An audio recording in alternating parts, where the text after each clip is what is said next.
They are taking him to that level. So అది అంత ఇంత ఫాల్స్ కేసెస్లో అంత చేయడం అవసరం? ఇంకా ప్రూవ్ కూడా అవ్వలేదు కదా, మనం రిమాండ్ మీద కదా తీసుకొచ్చారు, ఇంకా అలిగేషన్స్ ప్రూవ్ కాలేదు కదా, మరి ఎందుకు అంత పనిష్ చేస్తున్నారు ఫిజికల్గా? అంటే ఇప్పుడే మేము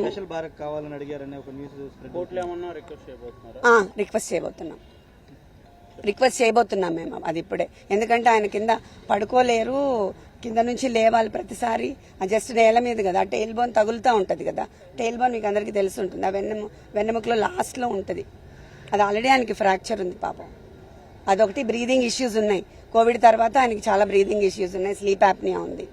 సో ఇవన్నిటికి అట్లా రూమ్లో క్లోజ్ రూమ్లో లాక్ చేస్తే బ్రీదింగ్ ఆడదు కదా, బ్రీదింగ్ ఇష్యూస్ ఉన్న వాళ్ళకి ఆక్సిజన్ సప్లై సరిగా అవ్వదు, అవన్నీ ఫిజికల్ గా టార్చర్ పెడుతున్నారు. ఇప్పుడు మేడం సెల్ ఫోన్ సీజ్ చేయాలి అని చెప్పి కూడా పోలీసులు కస్టడీ పిటిషన్ అడగడం జరిగింది. సో దీనికి సంబంధించి ఏం చెప్తారు? అంటే టెక్నికల్ ఎవిడెన్స్ కీలకంగా మారుతుందని చెప్తున్నారు పోలీసులు. నాకు దీని గురించి ఐడియా లేదండి. సత్యవర్ధన్ అరెస్ట్ చేసి తీసుకున్నారు, స్టేషన్ లోనే ఉంచారు, ఇప్పటికి వచ్చి ఎక్కడ మెజిస్ట్రేట్ ముందు కూడా ఆధారపరచలేదు. ఎలా చూస్తారు దాన్ని? అంటే ఆయన్నే కిడ్నాప్ చేశారనేది కదా కేసు. అదే కదా చెప్తున్నాను, సత్యవర్ధన్ ని మేము ఎందుకు కిడ్నాప్ చేశామంటే 20,000 కోసం అంట. అది అసలు ఏమైనా నమ్మశక్యంగా ఉందా?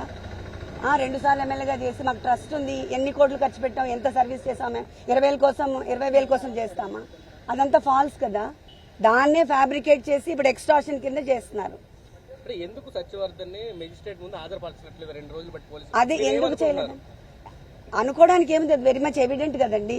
ఎక్స్టార్షన్ కేసు ఫైల్ చేయడానికి వాళ్ళు అన్ని విధాలా ట్రై చేస్తున్నారు, సత్యవర్ధన్ ఒప్పుకోవట్లేదు అని తెలుస్తుంది కదా, మరి లేకపోతే వాళ్ళు సబ్మిట్ చేస్తారు కదా మెజిస్ట్రేట్ దగ్గర, దాంట్లో ఇంకా అనుకోవడానికి ఏం లేదు కదా. This is very straight. అవును, అది కూడా మేము సబ్మిట్ చేస్తున్నాం ఇప్పుడు పిటిషన్.